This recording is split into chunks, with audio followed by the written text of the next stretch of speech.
Want to 3D print a very specific model, but after searching for hours online, you still can't find it, and you don't have the time to learn Blender to create your own? What if you could just describe what you want and AI builds the model for you? I recently got the chance to try out Neural4D, an AI powered tool that turns text and images into ready to print 3D models. With it, you can even make realistic or cartoon 3D prints of your pets. So today we're putting it to the test. I'll be showing you the good, the bad, and whatever this is, and we'll see how well Neural4D actually works for 3D printing. I do want to thank Neural4D for sponsoring this video and letting me try out the Pro version. There's a free option as well, so I'll show you the difference between both. Plus, I'll be able to get you 500 bonus credits when you sign up for either one. Here is Neural4D.com. On the home screen, click Generate for free. Here you can browse and download models that other users have created and shared. Let's open one up and take a look. You can rotate the model to see every angle, turn the color and shading on or off, and download it in a few different file types. For 3D printing, you'll most likely just download the STL. At the top, there are four options: Neural 4D 2.0, Text to 3D, Anime Art, and Image to 3D. Let's start with the two that you've probably seen before. First is Text to 3D. This one is simple. Just type in what you want to create. And just like any other AI chatbot, you want to be as descriptive as possible. What you want, the pose, the art style, the finish, and any other details you can think of. The more descriptive you are, the better your results. Next is Image to 3D. This one's also pretty straightforward. Just upload an image. Ideally, it should have a clear subject and a solid background. You can use a photo or generate an image with another AI tool like ChatGPT or Gemini. Then there's anime art. This one lets you create anime style characters and modify features, expressions, and motion. I'm not sure I'd personally use this for 3D printing, but it does look like a fun feature to experiment with. And finally, Neural 4D 2.0. This one combines text and images and works more like a chatbot so you can refine your model step by step. And really, this ended up being one of the most interesting features. All right, now let's actually test it out. My kids love when I make these videos because it means they get new 3D prints. So in this video, I'll let my kids choose what to make. My son wanted a cute roaring baby T-Rex. I used the text to 3D option for this one. On this page, it shows example prompts and outputs. And if you hover over the guide, it gives you a few quick tips. Let's try this. Create a cute baby T-Rex that is roaring. Optimize for 3D printing with simple shapes and no thin parts. Make sure the base is flat for stability. Style is smooth and stylized. I'll also generate the textures. With a free account, you can output one model, but with Pro, you can output up to four. So I'll go ahead and generate four. It took about 10 minutes. Now, I didn't intend for it to make an actual base, I meant for the feet to be flat. That's what you learn with AI. You have to think about how it's going to interpret your words. So I copied the prompt, removed a line, and added watertight mesh, no floating parts, solid model. Then I regenerated. This time it was much better. I like that it gives four versions to choose from.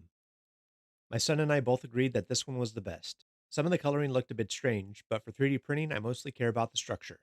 And looking at the solid rendering, the topology looks really good. There's a nice scale texture, and I don't see anything weird that you sometimes get with AI. So I downloaded the STL and opened it in my slicer. I did get a non-manifold edge error. If you get this, just hit repair and it'll fix it. It was also very small, so I scaled it up 300%. Much better. This one needed supports. Then I sliced, printed, and removed the supports. But there was one small issue. It didn't stand very well. Now I could have written the prompt differently, like putting the tail on the ground. But instead I used a trick in the slicer. You can use modifiers to change different things. In my last video, I used modifiers to create a wood grain effect. I added a modifier to the tail with 99% infill and another to the feet. The added weight should keep it balanced. I sliced and printed it again. And now it stands perfectly. I used acrylic markers to paint the eyes, teeth, and other features. And here's the final T-Rex. I think it turned out great, and my son absolutely loves it. Next up, my daughter requested a girl riding a sea turtle. For this one, I want to test out image to 3D. So first I created this image in Gemini. Images should have a plain background, so I cleaned that up before uploading. Then generated four models. This time I skipped the color since it really doesn't matter when downloading STLs.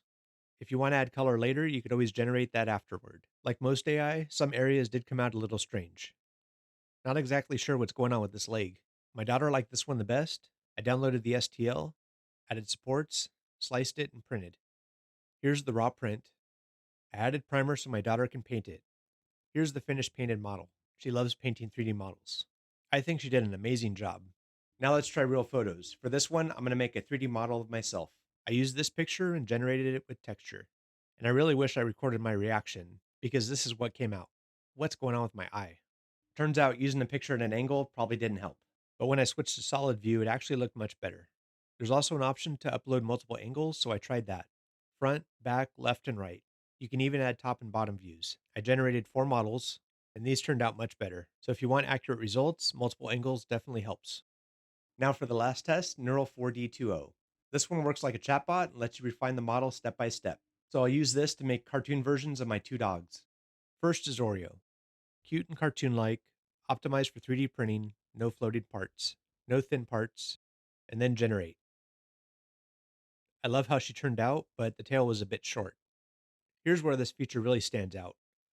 I just type again, make her sitting, mouth open with tongue out, tail should be longer, and generated it again. And it did a great job following the instructions while keeping the same character. This option's perfect if you want to create one character and have it in multiple poses. More importantly, let's look at the solid model. This one should print really well. For this one, I paint the file in Bamboo Studio so I can 3D print it in 4 colors. It does take longer to print, uses more filament, but it's nice to have it finished right off the printer. It looks like Oreo approves. Oh, maybe not. She was probably just jealous. I think it turned out great. You can also make the model realistic by changing the prompt, but I will keep it cartoon-like for my other dog, Evie. I go through the same steps to print her. It looks like Evie approves. Here's the finished model. Now let's quickly compare free versus pro. With a free account, you get 50 power per week, which can get you 3 one-color renderings and 2 one-color downloads. And really, one color is all you need if you're going to use this for 3D printing. With a pro account, you get 1500 power per week, which should be more than enough for frequent use. You can also get up to 4 renderings at once, shorter queues, and faster rendering. You can also buy 1000 power for about $10. So if you only occasionally need models, you can stick with the free plan and just buy power when needed. Overall, I had a lot of fun using this. As you saw, not everything went perfectly, but most of the issues I ran into could have been fixed by changing the prompt or image. If you want to try Neural4D for yourself, check the video description for my coupon code. You'll get 500 bonus power when you sign up. I hope you enjoyed this video. If you did, please hit the like and subscribe buttons and check this out next. Thank you for watching.